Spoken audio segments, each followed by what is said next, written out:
thank you so much for joining us this afternoon. We're so excited to have so many of you joining us for our wonderful conversation with Rosa Cooke, a fellow instructor of science. And we'll get started here in a few moments, just waiting for some more guests to trickle on in here. And we're so excited to have you all.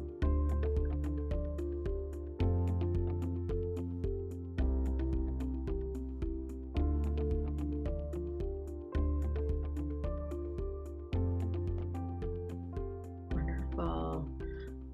Got quite a few of you from all over the country, I see.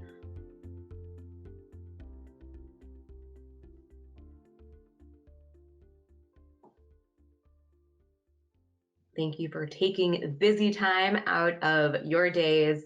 You're instructors, so you wear all the hats and juggle so much. So hopefully you find this really helpful, exciting, and a good conversation at the very least. All right, so to be mindful of time, we'll get it going here. Anybody can join as we're moving along here. As I mentioned, I'm Rachel Miller. I'm the regional director here. And I have been in this role for quite some time and been really fortunate to work with so many educators across the state at the higher education level in Virginia, North Carolina, New York, South Carolina, West Virginia. So I cover a lot, but couldn't do it without my wonderful team. And I also have with me my manager, Blair. Hello, everybody. This is Blair Maloney. I'm the Director of East Coast Partnership. So really excited to pull this group together. And thank you, Rachel. We welcome Rosa Cooke with open arms. She is, we at Labster call ourselves lobsters. So Rosa is a lobster herself. And we're very excited to hear from Rosa on her experience with Labster. And just share with everybody what we've been doing here over the course of our time and how we're innovating student learning. So excited for this discussion, and please do ask questions as we go for sure. Yes, good call, Blair. You'll see a questions box at the side of your screen. You can add those in as we move out throughout our conversation here today, and we'll get to answer them at our Q&A at the end of our chat. We'll take the next 25-30 minutes to introduce Rosa and what she's been up to in her science courses, give you an overview of what we're doing here at Labster, the work that we're doing to hopefully better the student learning outcomes we're seeing across STEM, and get to those questions at the end of our conversation too. So let's finally get to introduce our very special guest. We are so honored to have with us Rosa Cooke. Rosa Cooke, thank you so much for joining us here today. We are really excited to have an instructor's voice speak to Labster. You know, we can speak to the benefits to it all day long, but it is no more beneficial than it coming from a peer, from one of your fellow instructors. So Rosa, thank you for dedicating some time to speak about that today. Rosa, why don't you tell us a little bit about yourself? Where are you from, and where are you teaching right now? I am from Big Stone Gap, Virginia, which is a little bitty tip down here next to Kentucky and Tennessee. So my accent may be a little heavy and thick. I teach water and wastewater treatment, and I have done so for 14 years at Mountain Empire Community College. So all of my classes are entirely online, so I've had trouble for 14 years trying to find a way to provide hands-on instruction to students in the science field, doing labs, lab safety, all of that stuff, microscopy. And so I'm always looking for new technology, and Labster has been awesome. So Especially with COVID, going to online instruction has been difficult for a lot of us. And so I'm constantly looking for new technology. Oh, thanks so much. Your accent is just lovely. I think that you could say just about anything, and it's going to sound sweeter and kinder than anything that I could. So we love it. No, yeah, 14 years. That's an incredible amount of time to accrue it in any field. And you talked a little bit about the courses that you teach. What courses exactly are you teaching right now? Well, in the water and wastewater field, it can cover anywhere from basic science such as pH, alkalinity, turbidity, and then I teach microbiology where they have to learn gram staining, reading the slides, and stuff like that. And so physics, a little bit of physics comes in there as well with the pumps, and so it's a wide variety of science topics that's in the water treatment field. Wow. Yes, that's incredible, and I think it's a really cool industry to be involved with, and there's so many different industries and disciplines that can be pursued with a foundation in science, and we're trying to find ways to get more students inspired to stay on course and pursue those. We need more scientists now than ever. To speak to some of that journey and that need, it first really started with our founder about 10 years ago, who was a science teacher at the Copenhagen University. And he, like many of you and the instructors that we speak to on a daily basis, when we first spoke to Rosa, we see so many of these common challenges arise. He was noticing how many students were simply intimidated by his courses.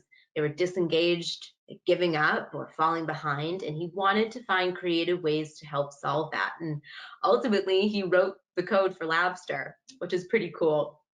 What makes Labster really unique is that we were founded by educators and scientists, and that's still who we are today. And our creators face the very challenges so many science educators like yourself face. And we designed this tool that would help bring these science concepts to life and make science exciting and accessible to all learners. Time, funds, restricted access to wet labs, the potential of science learning is often limited. Many students will find the material unengaging or too difficult. Year after year, an average of 40% of STEM students switch away from their fields. And an age of shrinking attention spans and an emphasis on instant gratification, the use of engaging and effective resources becomes more important than ever. Rosa, what initially brought you to Labster? I know that you've been teaching online courses for some time, but what originally struck you about Labster? What concerns were you trying to address or challenges? I'm lucky enough with my online program that I have water treatment plants across the state that take my students in to show them the hands-on. Well, I would rather them be better prepared when they entered the lab. I mean, this is my student I'm sending out into the workplace, and that is reflection upon us and our program. And so I want them to be better prepared when they go to the lab to know, general guidelines of what they need to do. And so they're not completely lost when they get there. So I think the Labster simulations have been an awesome introductory tool to get them prepared to what they will be doing, as you called it, a wet lab, hands on, once they get to the plants. So it's been a very beneficial introductory uh, tool for them.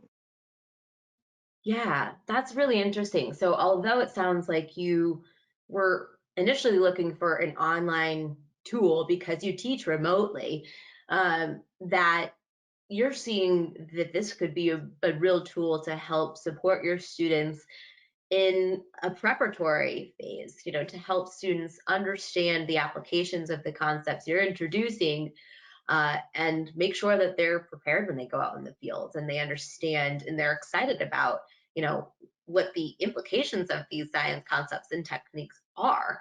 That's really, really cool. And I think something that I think we hear a lot at Labster from instructors, helping students understand the potential of what they're doing to not only get them engaged, but also help them to relate to it, which increases retention of the information and concepts that they're learning. I'm One curious. great example on that, though, Blair, is you all have a fish kill simulation that I love. And it demonstrates, say, watersheds, so that if you have a pollutant spill upstream, you need to test and see, well, which industry did the pollutant come from? And so they actually have to take the theory that they have learned in the class and figure out which industry caused the fish kill. And so that's something that they may actually do hands-on in life in their real job scenario. And so the fact that you all can do real life scenarios like that, I think is a really good tool for them. So. That's really nice insight. I think that uh, we have these storylines for a reason, and you spoke to it. And of course, you're never going to be able to replicate real in the field experience, but if you can demonstrate how a concept relates and get students involved in that and excited about it, then we can keep more students on track. Then we can also get them thinking about things a little bit more analytically and at their core and how to apply them, like Rosa was saying. And certainly being able to explore concepts that you might not have the resources or access to in the real world. You're able to explore in this simulated way, so giving that exposure to students is right there at your fingertips, and really obviously beneficial for them to get excited about and help them staying on track. Rosa, did you consider any other solutions before moving towards Labster? I looked at several. There's not really many to choose from. I did look at Science Interactive, and to me, they didn't have enough topics that were geared towards my field. But as far as more lab-based scenarios, Labster has a multitude of topics to choose from. How are you implementing Labster in your courses currently? What does the semester look like for you in your course? Well, I will have them read their lesson, then they'll do an assignment, and usually the assignment is Labster based. And what I like about that is I can choose the Labster assignment and pull it into my class. And I can tell it that I only want it to count for 100 points or 50 points or whatever that assignment's worth. So when you're going through the Labster simulation, it may come up with 143 points, by the time you finish it. It'll do the automatic conversion for you to count, they only did 87%, whatever. Labster does its little magic with Canvas and does that little calculation for you, which I think is awesome.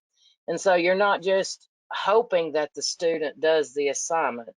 You know that they're doing it, you know how well they did on it. And so if you see that they did have trouble with that concept, you can reach out to the student and expand further on those theories that you think that they may be having trouble with.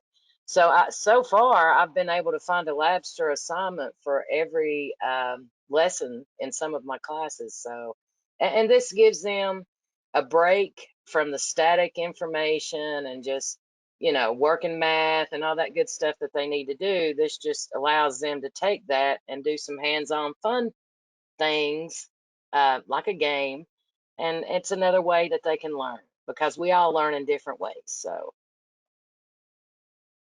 That's great. Yeah, I think that's so important. I know I struggled with science when I was, a student, and I think that's because of the type of learner I was. I was a good student, but there's just a limited nature to really understanding science and its full potential. And you're doing a great job, Rosa, at, getting students opportunities and thinking creatively about how to help them get excited about the potential of science learning as well.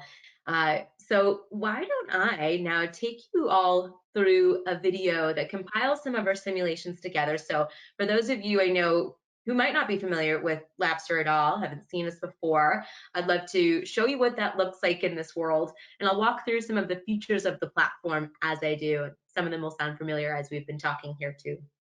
So at our core, we now have over 250 gamified virtual labs across a multitude of different disciplines. And these incorporate real experimental data and algorithms, which allow students to change variables and observe outcomes as they would in a real wet lab.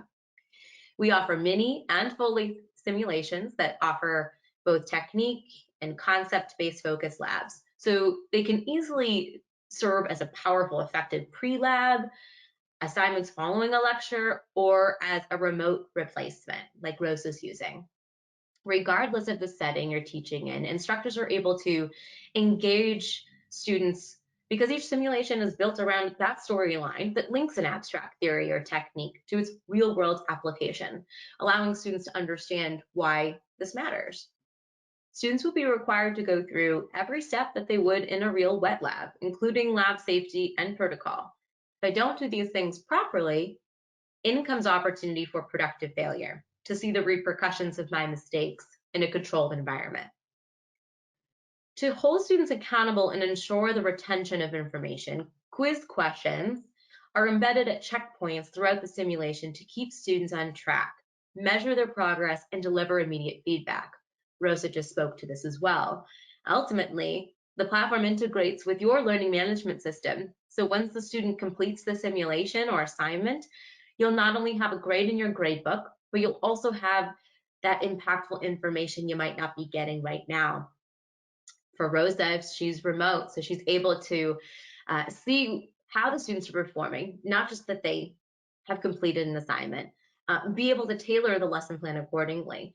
But for someone who is teaching in person, this is also incredibly powerful. When we assign homework assignments, how do we know really what information they're digesting and analyzing?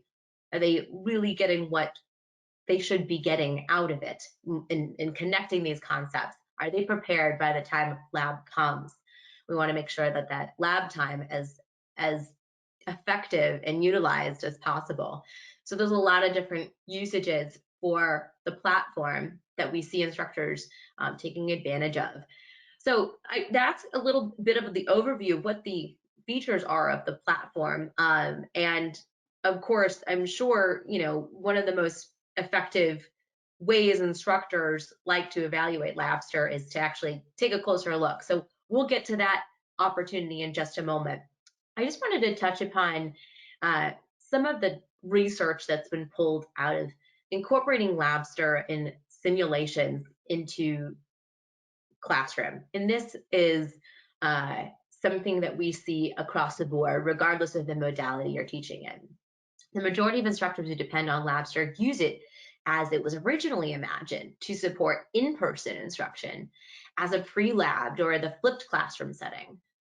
While research has shown that using Labster alone can improve learning outcomes, the most significant impact comes from when instructors pair Labster to supplement their instruction. The best way to learn is to do, and in no discipline is this truer than in science, where students can interact with otherwise abstract concepts, self-pace their learning, and gain access to more lab time to repeat experiments, practice, and master techniques. Rosa, I'm curious, what do you see the impact Labster is having on your students or in your course, and how does this kind of compare to what you were doing before? Well, what I was doing before is relying on videos or just static information and hoping that the plants taught them the stuff that they needed to know when they got there. With Labster, I'm actually able to make sure that they follow through the lab experiments and to know that they are gaining that experience. I had no way to know that before, not really. And so this is the first semester that I've been able to use Labster, thanks to some COVID funding that we got to fill some gaps. I hope that it will allow my students to understand the topic material better. I should know more about that after the end of this semester once it runs through and allows them to go through all the simulations. So far, it looks good. and they're reaching out to me when they do these simulations and they have issues that they didn't understand. A few of them are reaching out to me when they may not have reached out to me before. So I think anything that gets the student in contact with me and not afraid to ask a question is another wonderful tool. So because my guys do not like to ask questions, they think that's a failure because they don't know something. So some of these simulations has actually allowed them to say, "Oh, okay, well, I will reach out and ask more questions." So far, Yeah, so good. that's interesting, right? If they're asking questions, they're engaged. So although Yes. there is a question, that's usually a good sign. The silence is where it gets really scary from where we stand as instructors. But yeah, that's a really interesting point. If you were using or I should say, if you were teaching these courses in person, would you envision using Labster, and how do you think that would help? Oh, absolutely. I mean, you could give them the Labster simulation in prep before the class period where you're going to do the lab so that they understand what is coming up, why they're going to do it, what the importance is in their field. Like I said, those real life scenarios like the fish kill, that would be maybe a good assignment for after a lesson. So you can either do it in prep of or after you've taught something in the classroom to see how well they did understand the topic. Thanks, Rosa. That's really helpful. When evaluating Labster for a course, Rosa, like all instructors, are given full access to Labster platform and our course catalog. This really helps instructors understand how Labster could fit into their course, how it supports the course objectives you have, and if there are any gaps. Rosa, I know initially you had Labster in mind for one particular course, but as you started to explore content in this catalog that I'm now showing here, you started to think about Labster for other courses. What was the point where you started considering Labster for the other courses that you teach as well? Well, I mean, I would type in I don't know, say pH. And then a multitude of things would come up. And then I thought, well, okay, let's just dive a little deeper. What about mitosis? Well, there it was, mitosis and meiosis. And so instead of just looking straight into biology, it may be under another topic or category that you're not aware of. Once I started at the top and put in a specific topic, they would come up. It's there. You have a lot of selections to choose from. So once I got to searching around, I've been able to use it in just about every class that I teach. I'm so happy to hear that. Yeah, our product team really takes cues and feedback that we pass on from the instructors that I speak to, my colleagues speak to every day to help form and our catalog and prioritize the development of new content that we're constantly releasing. So I'm so glad that you found so much that already supports your needs there, and we're looking to just continue to grow. And we really envision this being a science resource for all science disciplines that are out there. And so obviously, I'm sure you might want a closer look at the catalog. You'll all be receiving a follow-up email from us either tomorrow or the next day. So as you know how to get back in touch, and we can set you up with access to explore the catalog and the content on your own time and really evaluate what we offer. Wonderful. So next, I want to put this out to you. I would love to hear from our many guests here today and hear what questions you have for Rosa. So if you haven't already asked your questions in the question field, feel free to enter them now. But this is a really great time to take advantage of Rosa's insight and her intimate knowledge of Labster, and speak to somebody who's already gone through evaluating this themselves and done the work and knows the impact that it's having in her courses. So please let me know what questions you have, and we can kind of field them over to Rosa. And I see some questions coming through here. So one guest is asking about cost to the college or the students. So this is more of a Labster question I happy to help answer. There's a lot of different avenues and ways that we see institutions adopting Labster. Mountain Empire is one that saw the benefit of Labster at the institutional level and decided to adopt it wholly for their institution. And that's usually one of the most cost-effective ways to adopt Labster. You can adopt it on a course-by-course basis. That's originally how Rosa was thinking about using Labster, just for her one course. And in doing that, students can pay for Labster themselves, just like they would going to a bookstore, using financial aid, or purchasing it directly through us, or the institution can also use funding to pay for just that course as well. So there's a lot of options, and we really want to make sure that we're reviewing options that make sense for what your needs are. So we can help talk through those too if you have more questions. Blair, do you have any other questions coming through, or anything that we can help convey to our guests that we might not have touched upon? Yeah, Rosa, I just have a question for you. Just real quick, how did you learn about Labster for the very first time? And this is always just from a Labster perspective. I'm always curious how a marketing exercise to see how you learned about us and what that first initial exposure was.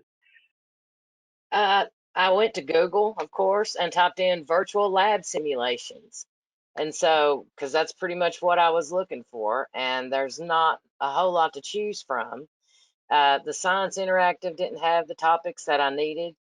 And like I said, once I got to diving in and browsing your catalog and actually going through all the simulations step by step, they were very beneficial. And so, virtual lab simulations, that was what got me to you. So Go figure. Right? Oh, Google. There's think about that. That's fantastic. I do have one more question, Rosa. I know we're getting to the top of the time, but if I were a peer at your institution and I said, "Hey, you've been using Labster for a little bit of time. Would you recommend it? What are your thoughts on it? Would you recommend it?" And I know you've covered a lot of this, but I'd love to hear just how you would respond to a peer, because I'm sure those dialogues do absolutely happen within your school. I would recommend it. Seems like everyone is going, excuse me, to some sort of online section of classes anymore with COVID and everything going on.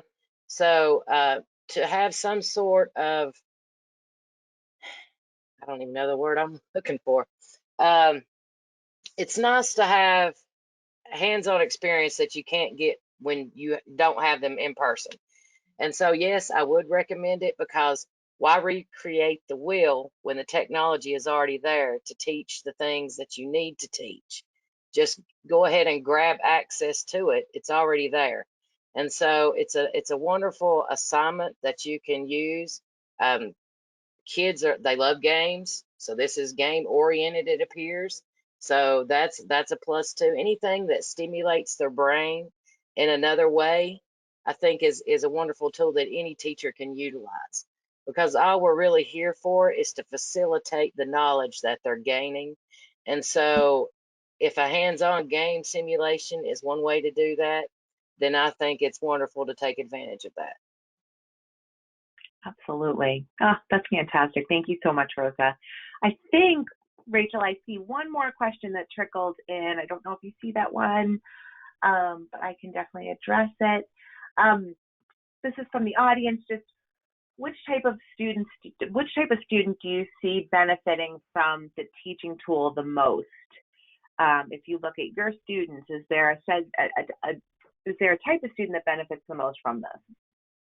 I think the student that needs to be the hands-on student. Like, I have students that can read the material and they understand it and they can move on. And then you've got some students that actually need to visualize it and see how to relate it to what's going on. And to me, that student has appreciated the simulation much more and has gotten much more out of it. He may not have been able to grasp that concept without that simulation. And so, I hate to pick on one student, but so far, if it helps one student, uh, then I'm all for it. And so, so far, so good. It's just another way. Yeah, the hands-on student. I got a shepherd that's trying to maul me here. I'm sorry.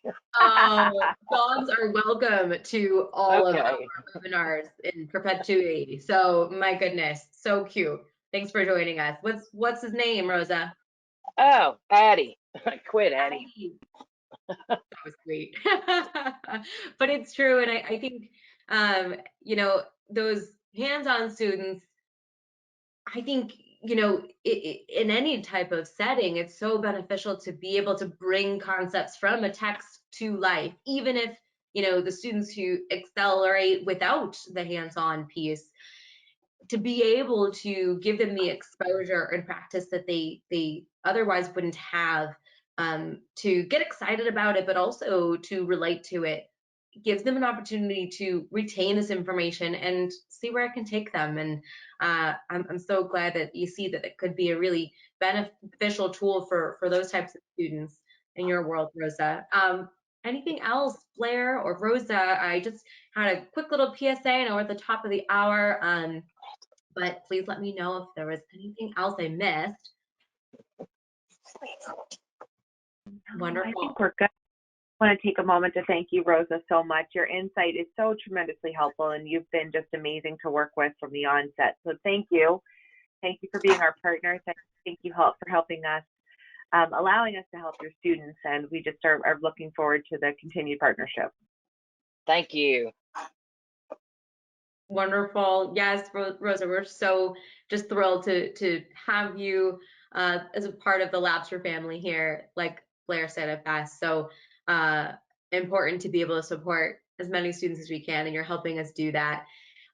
If you all are interested in learning more about innovations in teaching and learning, the Innovations Conference, now on the 24th this year coming up, it's the foremost conference for professionals dedicated in improving and enhancing teaching and learning, leadership and management at the community college level, in particular. So this is an international event and a forum that really talks about academic experts and thought leaders, while granting participants exclusive access to the most attentive and inspirational community college programs from around the world. So please join us if you're interested in learning more. You can sign up here. Don't feel like you need to jot this down right away. We'll include this in the follow-up in our webinar follow-up tomorrow. Please don't hesitate to reach out with any questions. This has been a real privilege to be able to speak to you all. Thank you again for joining us, taking the times out of your crazy busy schedules to learn something new. And again, if you're interested in learning more, we'll be following up with you. But don't be a stranger. This was my information. Shoot me an email. I'm happy to help in any way I can. But thank you again to Rosa here. It was a real pleasure being able to have you with us. Have a great day, guys. Thank you so much, Rosa. Take care. Thank you, Rachel. Fantastic. Really good stuff. Take care, everybody. Bye now. Have a great day.